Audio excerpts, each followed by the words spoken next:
If you're one of the people that recently watched my video on the collecting different formats, thank you so much for that. If you're a Patron member, you also got to see collecting DC omnibuses, which was a very special video that is exclusive to Patreon. We're doing a collecting Marvel ones on Patreon as well. But before that, I want to do something very special for here too. And today we're looking at collecting something just a little bit different. And I think you'll like it.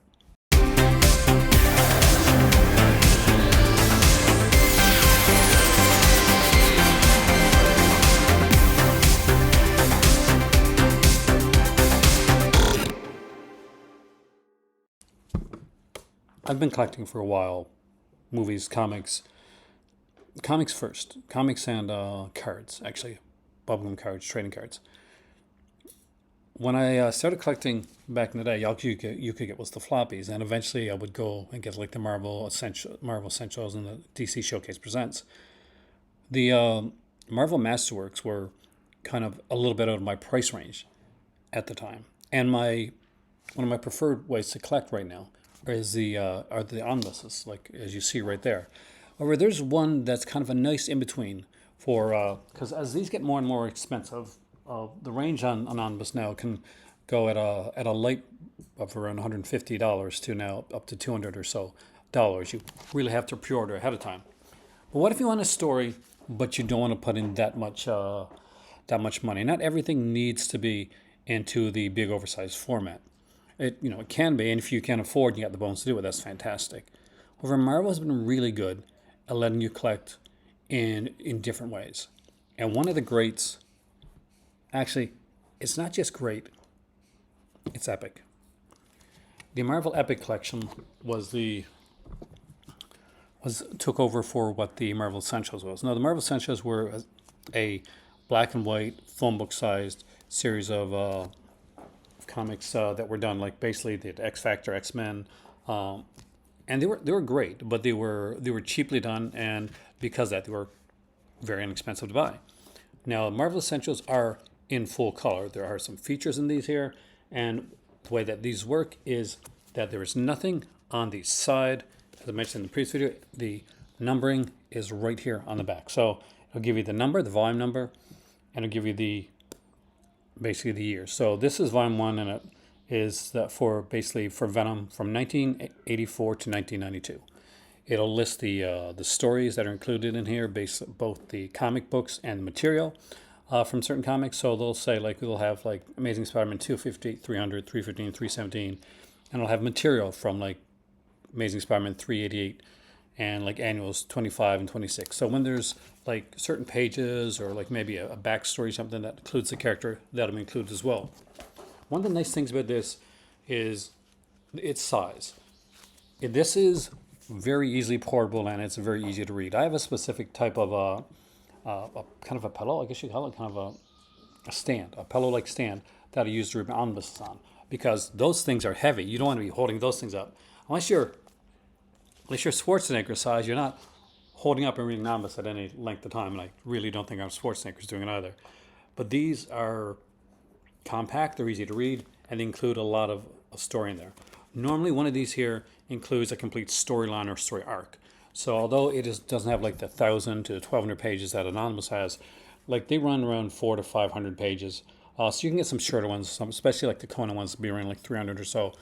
But with that being said, the price range on these can be anywhere between like $39 to $49 Canadian, so probably a little bit cheaper in the US. I think it's gone up to around like 55 Canadian right now, but still, it's a lot of stuff in here, and you can see the quality of the work right here. Is an early appearance by, I was going to say Brock Lesnar, by Eddie Brock as Venom. The original like storyline between Eddie Brock when Eddie Brock became Venom is actually really good, because he's coming up to like to Peter's house and talking to his Aunt May and going in there and just being all friendly and stuff. And he knows that Peter is Spider-Man, and Peter knows that he knows, and it's just gives us like air tension. Like this guy that could do anything. You don't know what he's going to do. But you can collect these here. There are usually like pictures here on the side, and it's kind of like color coordinated. So this one here, the Venom one, has kind of like a both gray or purplish type of picture right there. Each one has their own. I'll show you what I mean, because also like the Conan one. So you can get the Conan the original. Well, you could from Marvel, but if you wanted the Conan Chronicles, which was the newer Conan series, the new one that they did, which is really really good by the way. I was surprised by how much I actually like this. I got this one on sale, and I was iffy on the artwork at first because Conan is a bit leaner than I'm used to seeing him, like as a Barry Windsor Smith Conan or a John Buscema. But still, it's really well done. This is volume 6, by the way, from 2012, 2014. And the nice thing about this is when I picked up this as volume 6, I didn't have to read volumes 1 to 5 to know what was going on here. It's pretty evident. And there's some great stories and great artwork and different takes on the character as well. You can see, like, that's definitely a leaner Conan than you expect. But it's a fantastic story. It's the complete tale of the Queen of the Black Coast, redone in Conan Chronicles, and it was fantastic. It was a read that I think I read it in like a day or two. Next up is one that my mom got me for my birthday, and last year, and this is Iron Fist. I'm a big fan of Iron Fist. It's kind of weird, like people are talking about like how representation matters, like in comics, and it truly does. And here's a weird thing: I am definitely, well, I would say I'm pretty represented, right? But as a kid, to see even like a character in a comic book that had blonde hair, it was weird. Like Superman and Batman, who were like the big characters, didn't have blonde. Like Captain America had blonde hair, but everybody else was dark haired.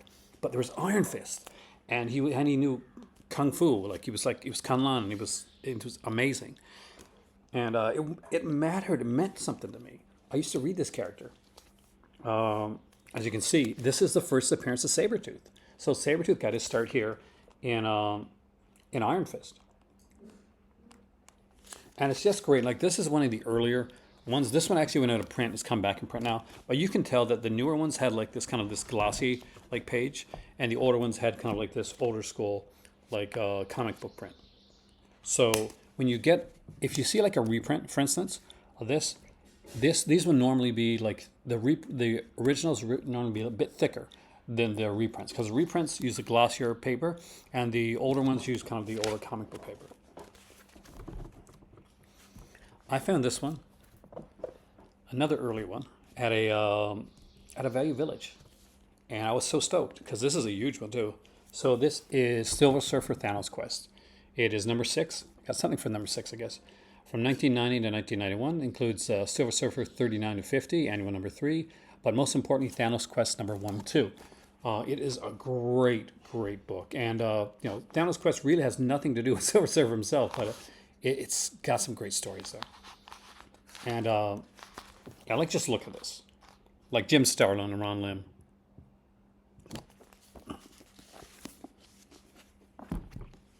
Now, one of the neat things is that Epic Collections so far have gone up to like a certain levels. Like with Spider-Man, for instance, they'd reached up to around the Clone Saga, like the new Clone Saga. Not the new Clone Saga, but the Clone Saga from the 90s. After they got up to that point, there was this. There were the complete Clone Saga Epic. I think there's 5 books altogether in this one. So you get a lot of the Clone Saga stuff here. This is of course Ben Reilly. And this is yet one of the many homages to Todd McFarlane's Spider-Man issue number 1. Adjective of Spider-Man.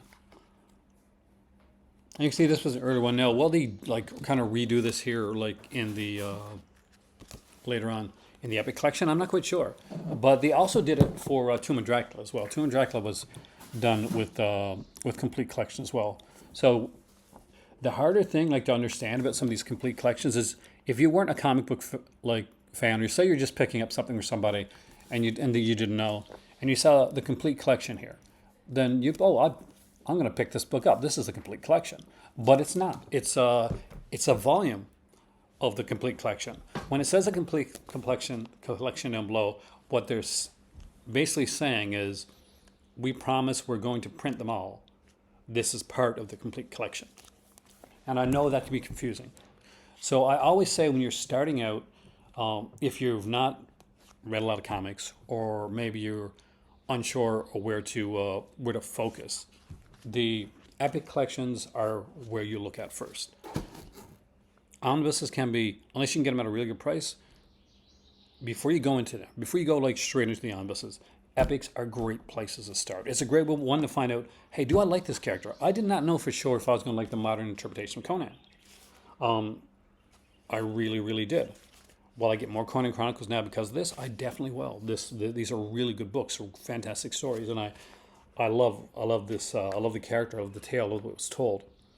He's still young enough that he's making mistakes. That there's an urgency to the character, and I love that about the character. I didn't understand. Okay, why is Conan lean? Was it? But he's younger. His name, the name of Conan, isn't what it will become. And there's a storyline in here, actually the first storyline, where somebody's actually using the name Conan and trying to sully it by going to like different villages and like pillaging and killing everybody in the village and saying, remember, this is Conan that did this. So he has to go and find out who is using his name.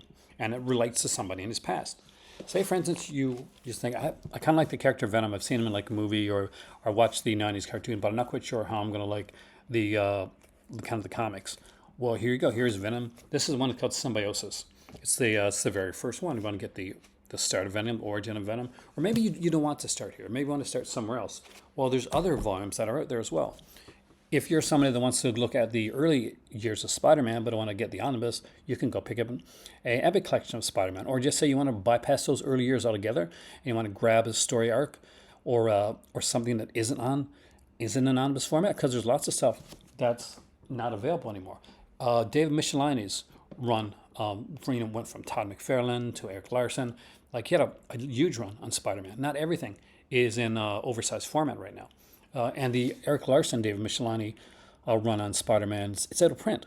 So the only way to find it at this point is if you're lucky enough to get the Epic Collection. And don't get me wrong, these go out of print as well.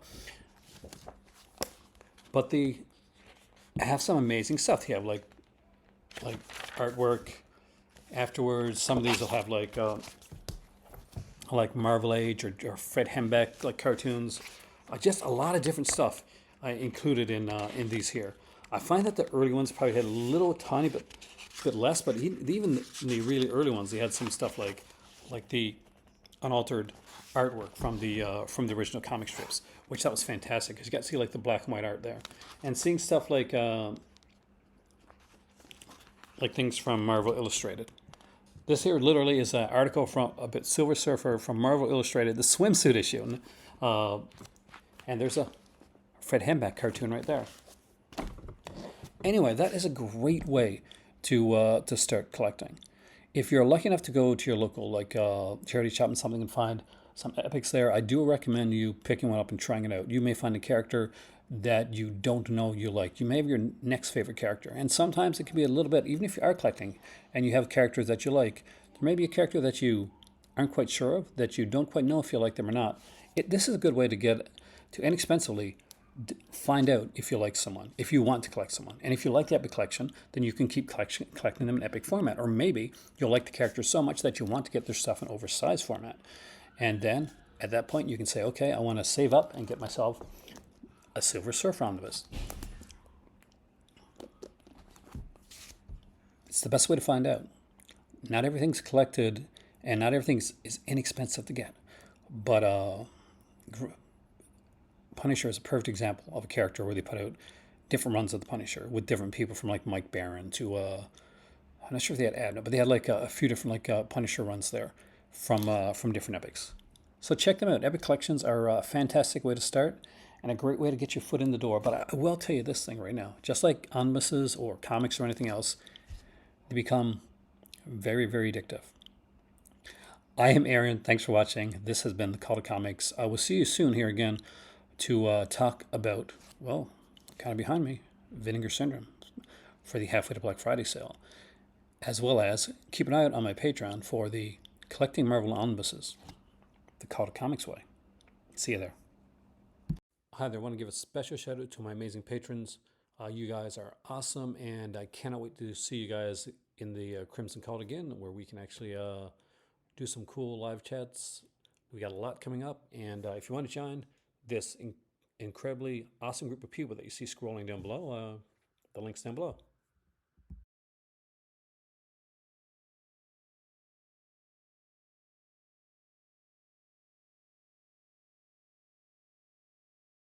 So you stayed. Thank you so much. If you're still here, like, share, subscribe. But I'm guessing you probably already did that. One of my favorite ones that I really want, and this is one that I do want to get like eventually an omnibus format, is the Tomb of Dracula. These are impossible to find. I love this comic when I was a kid. Actually, my dad used to collect Tomb of Dracula and the Tomb of Dracula magazine, which I think only ran for 6 issues from Marvel, if I remember correctly. But really, really great stuff. This is where Blade came from. There's so many kind of characters, and the artwork was all done by, I think mostly done by Gene Colan, who did an amazing job when it came to just having these here, and just incredible art. And when they didn't have Gene Colan, they would always bring in like somebody to do something cool. So they did Jerry Conway did a kind of a print story with illustrations. And they got Pablos Marcos, who's a Spanish